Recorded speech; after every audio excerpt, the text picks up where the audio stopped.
Thank you guys for joining us. We have $250,000 that we're giving away this year. So we definitely want you guys to be successful, and we want you guys to write grants and enjoy the fruits of your labor. So we're going to go ahead and get started.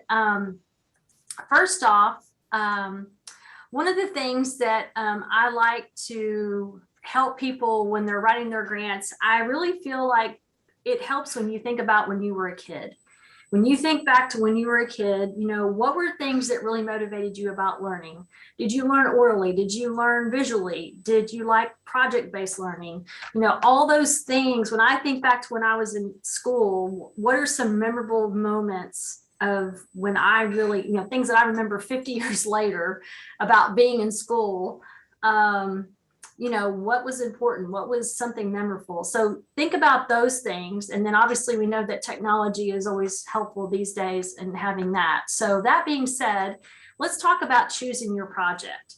So, you know, we call these innovative teaching grants, and we really do like to have innovation and creativity. It's not that you can't ask for something that's not that way, but I will tell you that my board, who is going to be selecting the grants, they want to see some innovation. They want to see some creativity. So if you're asking, let's say, for a set of iPads, you know, you want to put some kind of a twist on it, some kind of, you know, you want to explain to them why another set of iPads? What are you going to do different than somebody else who has a set of these already? Or, you know, so that really helps. And then if it's something that's already been implemented somewhere else and you're writing a grant because you say, oh, that school already got that and we really like that, that's a positive. Okay, we like to replicate grants that are positive in other campuses on all of our campuses.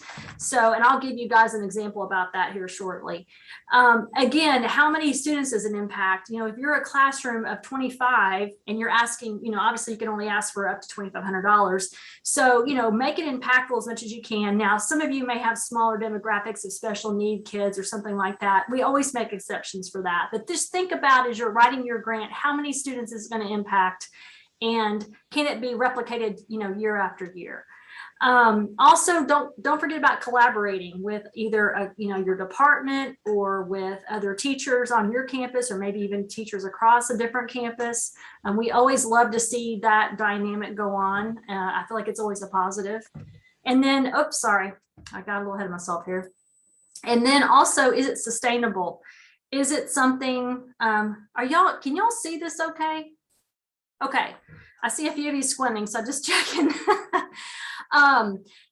Is it sustainable? We want you to stay away from field trips, you know, salaries, food, anything that is usable, that's used up, and then the grant doesn't continue to go from year to year. Now, there are some exceptions. Here's a perfect example. We did a grant several years ago. It was called DNA testing. It was at the high school level, and part of the grant included some things for the DNA testing, like some swabs and some alcohol rub and all these different things they had to use. But in general, the majority of the grant was sustainable. And once we got like the microscopes and all the other things that were part of the grant in there, the science department was able to, you know, pick up the tab from year to year for those small things that were consumable. So don't think you can't have anything consumable, but the focus of the grant should be something that is sustainable.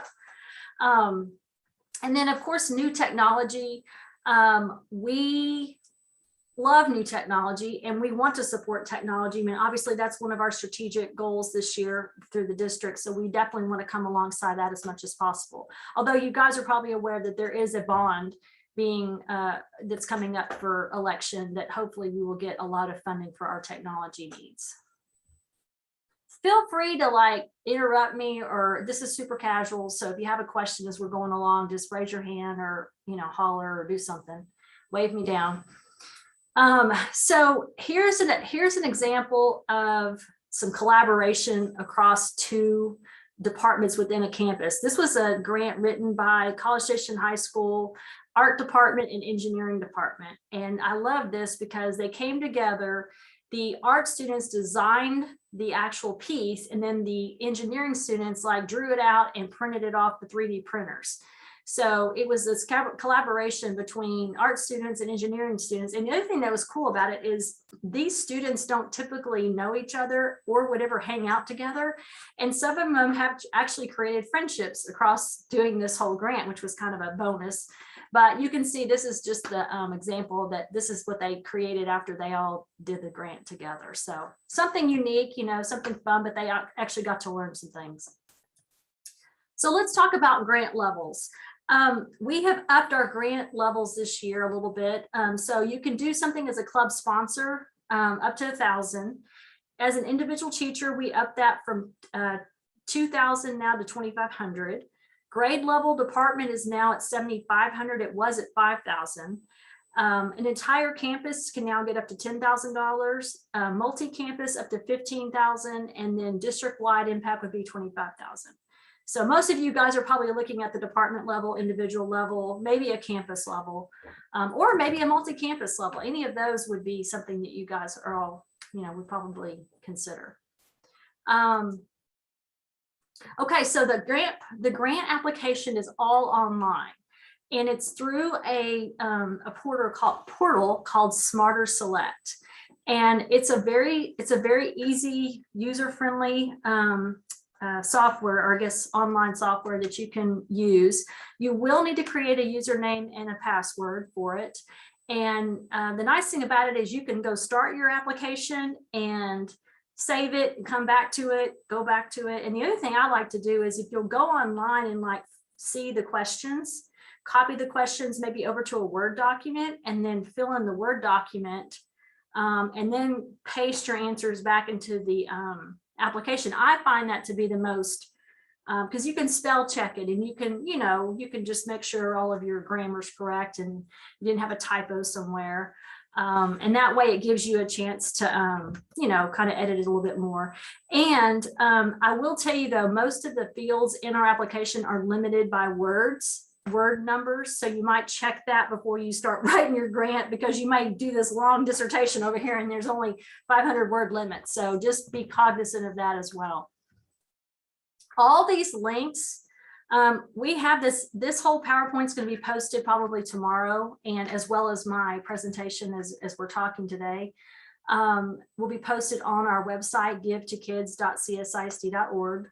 And you can also see links to the application on our website as well under teacher grants, if you'll click on there. So let's talk about just the grant itself as an overview. So you'll first have to come up with a grant name. And we ask you to be creative. You know, don't use your campus name, because everything is a blind. We look at everything blindly, right? We don't know what campus or what teacher is being asked, what's being asked from us. And then your description, keep it short. It'd be something like we would tell the newspaper if they were interviewing us. We'd say, okay, this grant is, you know, ABCs of I don't know, I can't even think of anything off the top of my head, but something creative, and then something quick that I can give them a snapshot of what this grant is about. And then of course, make sure that your amount that you're requesting matches your budget sheet. And then if it's been previously funded before, you know, go ahead and say that, because that's not a negative, that's a positive. Okay, so the proposal. Really, you know, what we want to know is why you want this grant. You know, what is the opportunity? What is the thing you're trying to address with these items to help the students learn better? What will they learn? You know, what are your objectives? Why does this project deserve funding? You know, how will the grants solve? It's kind of the who, what, where, really, kind of just that snapshot of tell us what you're going to do. And then, so here's an example. We funded a vending machine, a book vending machine for the elementary level 2 years ago, and it was called Literacy Treats for the Mind. And what it is, it's a vending machine placed in a prominent place in the school, and it dispenses high interest books, variety of levels and genres, and the teachers give the kids tokens that can be used to reward good behavior or leadership or character traits. And then the student goes and picks out a book using the vending machine. So it kind of gives you an example. Okay, we gave you a cute title and then just kind of a short description of what it is. And then here's another example. It's called I've Got the Whole World in My Hands. Teaching middle school and high school geometry students with manipulatives. Geometry is hard to study on a flat sheet of paper. These spheres can help students visually measure distances and angles. So right away, you know exactly what they're asking for. They're asking for 3D spheres so the kids can measure and do all the type of geometry manipulatives that they need to work on. Does anybody have questions about that part? Just the proposal, just the general standard. That's pretty straightforward. Okay, let's talk about curriculum methods.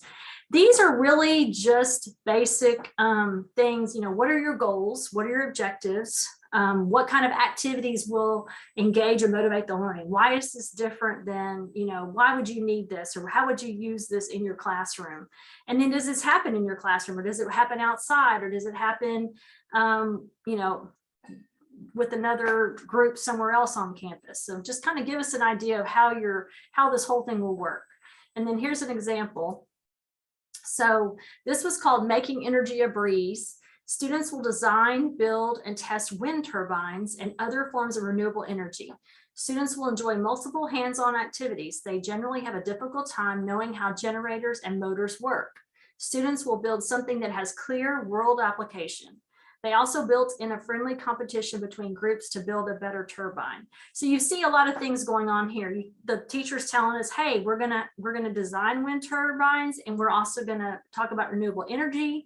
It's a hands-on activity. The kids are gonna have items that they can use to build these turbines. And then I love the fact that they brought in the whole competition aspect, that they had some friendly competition between groups to build a better turbine. So, you know, bringing a little bit different aspect, and it's also project-based. They're doing it in the classroom. So that kind of gives you some ideas of just kind of what we're looking for. And then TEKS requirements are really just basic. I mean, now these may not always apply to you depending on what discipline you're teaching and where you're at or what you're asking for.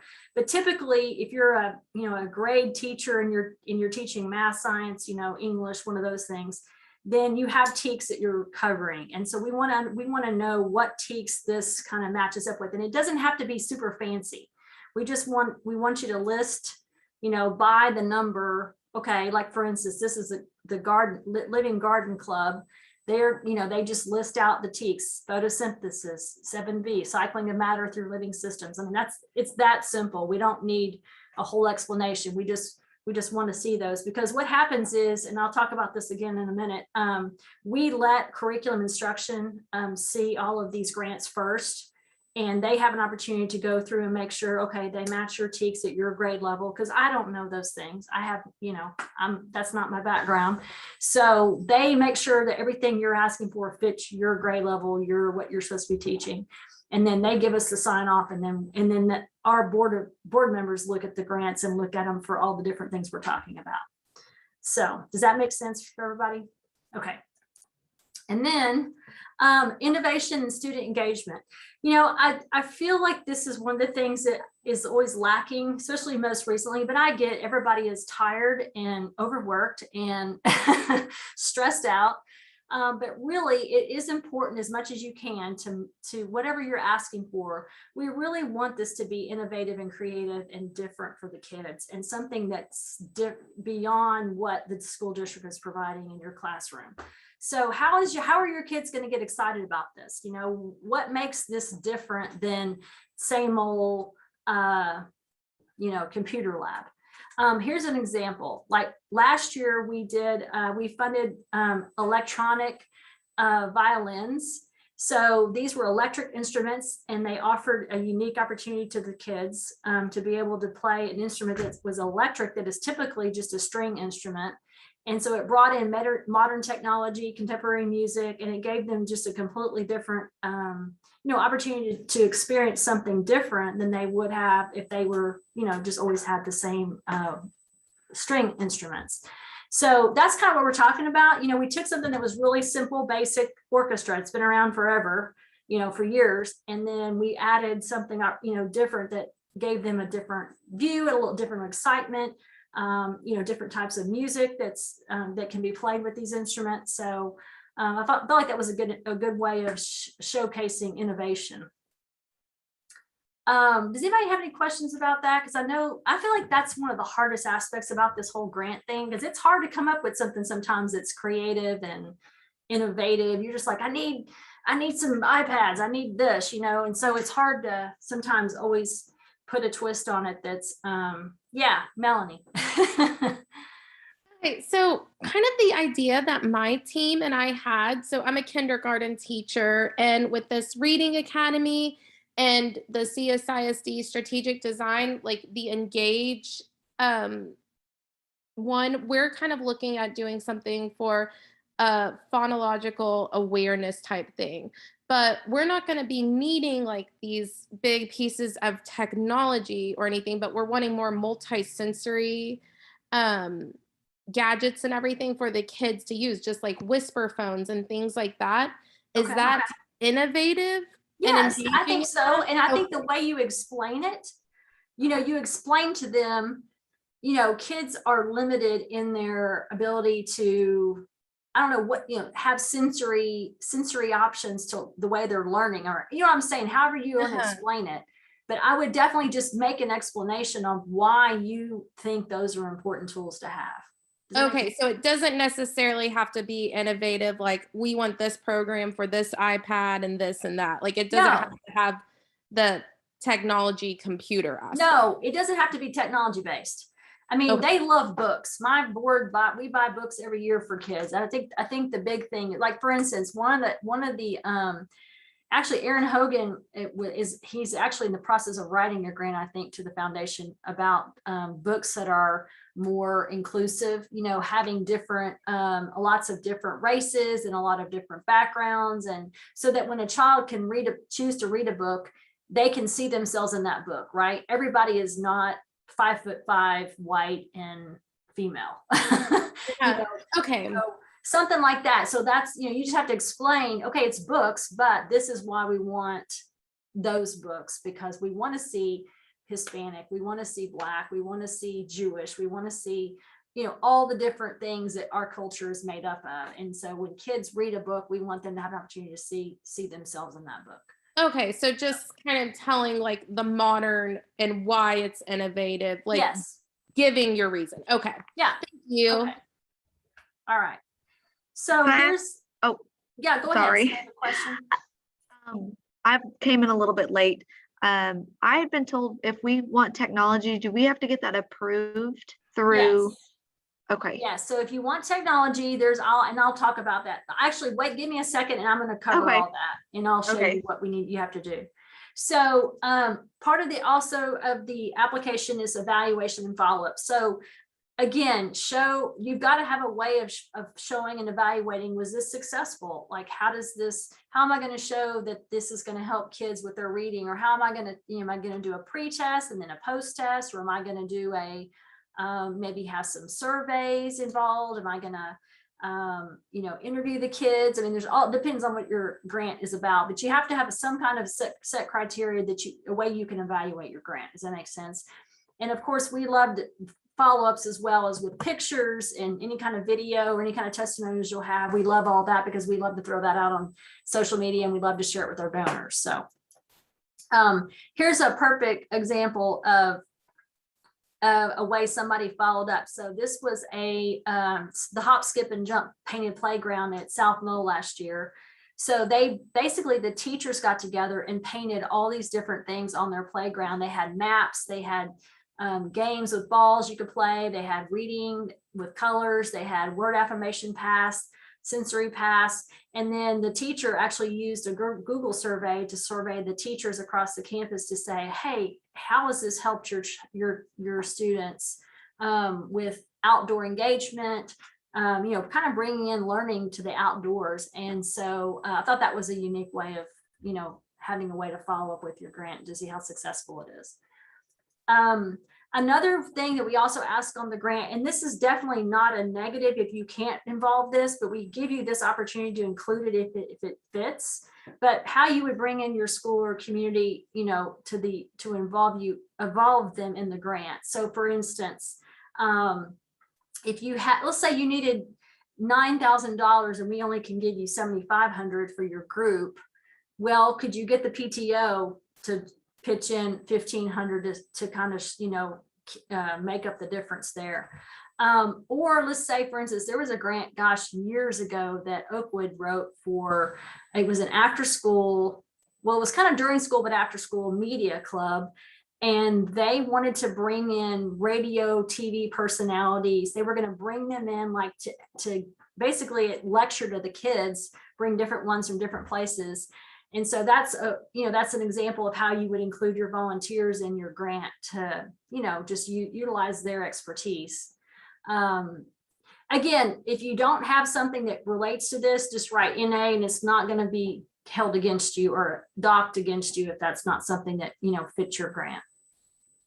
And then let's talk about, so this at the end of your grant, there's an opportunity you can link a video, you can put some research if you have some research that backs up what you want to, what you're asking for, or just anything you want to show us visually. I think is great, because I think that helps our board members understand what you're asking for.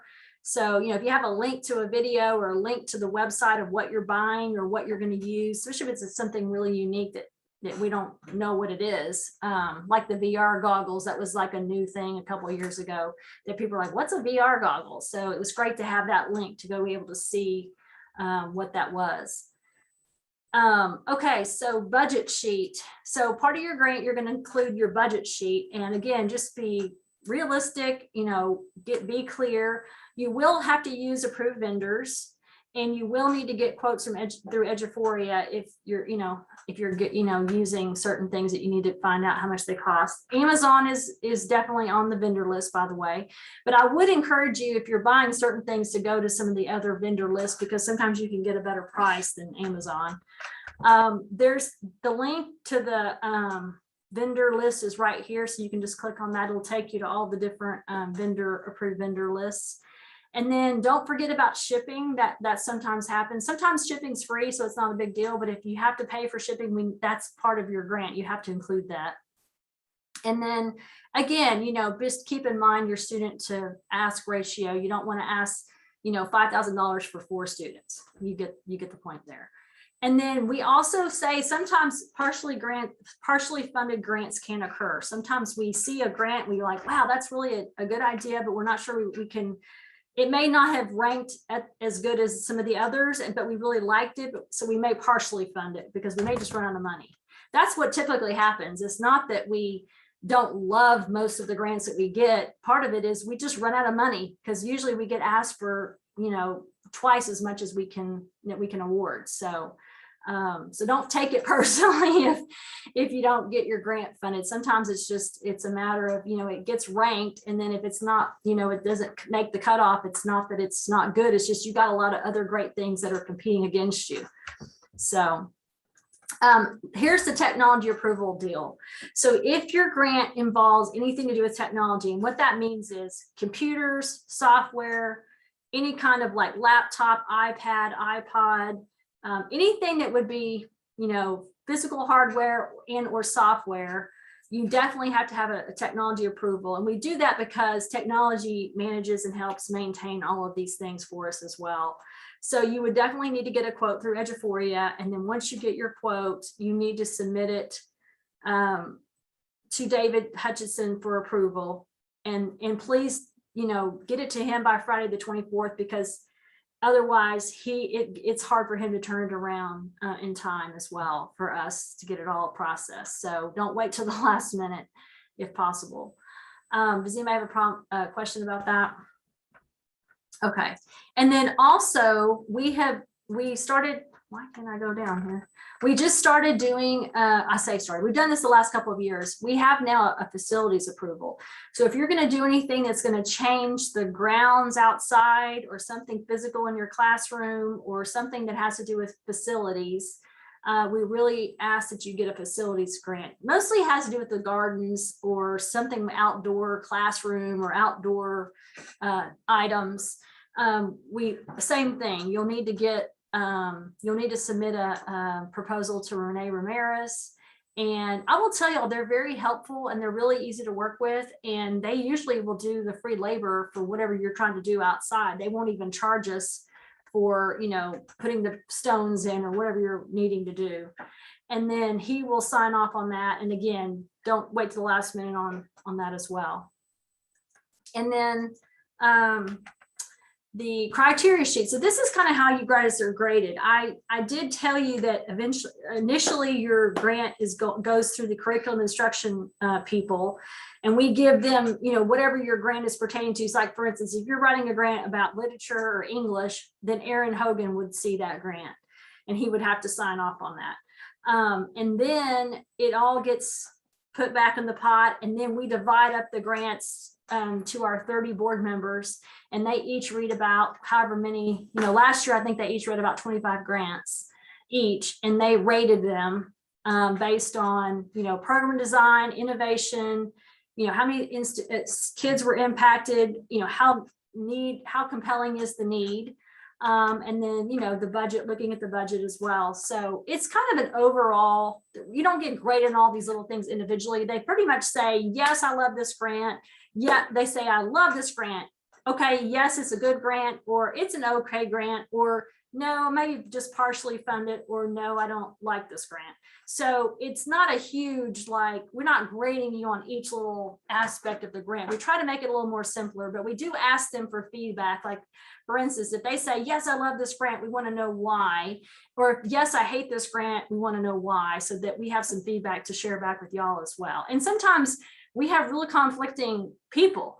One person may just love your grant and the next person may think, oh no. But then sometimes when we all come together, the people who are, or some of the people who read the grants get together and we actually talk it through. We don't just take the scores for what they are. We actually rank everybody, and then we sit down and we look at all the ratings and we see, we talk it through, and sometimes you would be surprised at how many times somebody didn't understand something, or once we talk it through, they go, oh, well, I understand now. I like that grant. So we do try to give y'all a fair shake, and we do try to talk through all the different grants to make sure that people, understand what they're rating.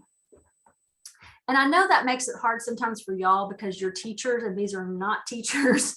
And so sometimes there is a disconnect there, but I will tell you, when you're writing your grant, just make sure you're writing it to somebody who is not a teacher. And we'll talk about that here in a minute. Yeah. Because you want it to be in layman terms, right? Don't use teacher speak, don't use acronyms, don't use things that they may not know, what you're talking about. So everything is due October 1st, and it's due online through Smarter Select. And then I just talked about the 2 rounds of evaluation. And then again, it'll either be approved, declined, or it'll be partially funded. And then you guys will find out on Grant Patrol Day on the 16th of November. We hope to come to your schools, hopefully inside this year. We'll see. I don't know where COVID's going to be with everything right by then, but we'll see. And that's when you will find out. So again, I talked about using just clear, concise language. Part of it for me, I always love to put other eyes on something that I write. So I often ask my staff members, hey, can you put your eyes on this? Can you read this? Does this make sense?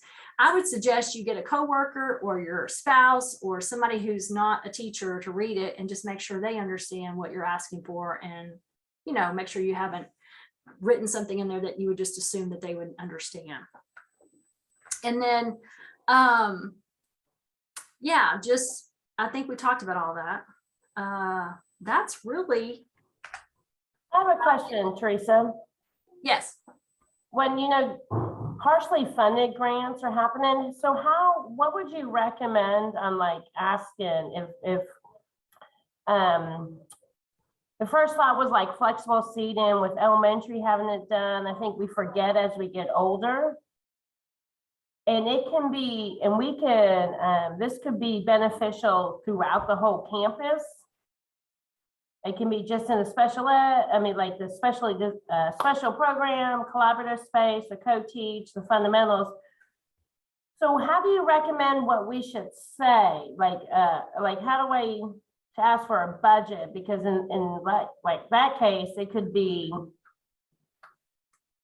I could go for the whole campus level, or it could be a department level, or what? Well, I would say ask for the true need of what you're really trying to accomplish. Okay, Because let's face it, every teacher is not going to embrace standing desks. sure. So, you know, if you have a handful of teachers or whomever in your school or department are Okay. really interested in that, that's what I would go for. Okay, that's Because- good. So I can send out a survey. Thanks. That makes sense. Yeah, Perfect. yeah. Because, you know, we want to fund things that's always the tricky thing, right? Because you may be really passionate about it, but your neighbor next door is like, I don't like those standing desks. They're not my thing, you know, whatever. So you definitely want to do something that, you know, people are, can I quit sharing this so we can see each other better? See if I can figure this out here. So does that make sense? Just, I would say, do whatever you feel is Yes. appropriate. And there it is. Stop sharing. There we go. Yes, thank you. That's perfect. Okay. Anybody else? Oh, Melanie. Yes, sorry again to be up here. I wanted to double check a couple things. So the grade level grant, so if it was all the kindergarten teachers at Forest Ridge, it's $7,500. That's correct? Yes. Mhm. Okay, so we wouldn't be doing it like by individual teacher, like 2,500, 2,500, 2,500. It'd be as the grade level. Yeah, I mean, I know. Okay, so I get it. You know, if you did it all individually, you probably could get more money that way. I mean, technically. So we didn't really think through some of those numbers because I was looking at like co-campus, like it'd be better just for you to write a grant for your campus, because then that campus could get 10 and that campus could get 10, that's 20. And if you do it together, it's only 15. So I get that. I would say ideally, if you're going to do it as a department, because they're Okay. going to pick up on that and they're going to go, they're just trying to work around the system, you know? So unless you really have a valid reason why you're doing it that way. So No, then that was just, like I said, wanted to double check. And then for the technology approval, one of my teammates was messaging me and we were talking about like maybe for the little phonological awareness thing we're doing for getting some Osmo. So the whole thing would not be technology, but if it has just like a partial aspect, is that okay? So if it even has partial stuff, you have to still get approval. Okay. Not on but, like, everything in your grant. So like, I know the Osmo thing is not really technology. Does that make sense? Like if you're asking for iPads, you got to get a technology approval to go with your Osmo stuff. yeah, if we were just getting the Osmo stuff, like it's like, you know, the software and the app, that would still need a technology Yes, approval. because it's software. Yeah. But it wouldn't have to be like a separate grant or anything to go with all non-technology stuff. No. Yeah. Okay, thank you. Anybody else have questions or just want to run an idea by me, or if you feel like you've got everything and you want to sign off, that's great too. Or if you want to stick around, I'd be happy to you know, answer questions. And you know, I don't want to keep anybody longer than you feel like you need to be here. And I hope I was helpful. I mean, again, guys, we want to get the money into your hands. And I know sometimes it's challenging to be in your shoes to, you know, think, okay, what do they want? What, you know, and I think really they just want to see, you know, something unique, something different that you don't have access to right now in your classroom. And how's that going to impact the kids? I mean, that's really the bottom line of it all, I feel like. So